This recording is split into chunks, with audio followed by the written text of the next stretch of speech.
Hi, welcome back guys. Today in this video we are talking about how to fix Airbnb app not working properly.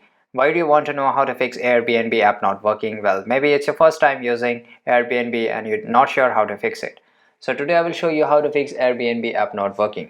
Well guys, check the video description and I will try to leave the return in section there. So if first of all we will just go into the Play Store here, and as you go into the Play Store, if you find, just click on just as the Airbnb and hit the enter.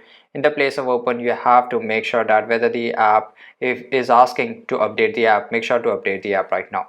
The second thing we have to do, we have to just click and hold, go to the app info. We have to do the click on the first storage usage, then clear the cache. After clearing the cache, just reopen the app. If it is work perfectly fine, then it's great. Otherwise, clear the data and click on OK. After clearing the data, this will definitely fix your problem because this unload all the wasteful data that is present over your app, and this will fix it up. So there you go guys. If you want to know how to fix Airbnb app not working, leave a comment down below, and if you know any another way, leave a comment down below. Be sure to subscribe for more videos. Thanks for watching. Goodbye.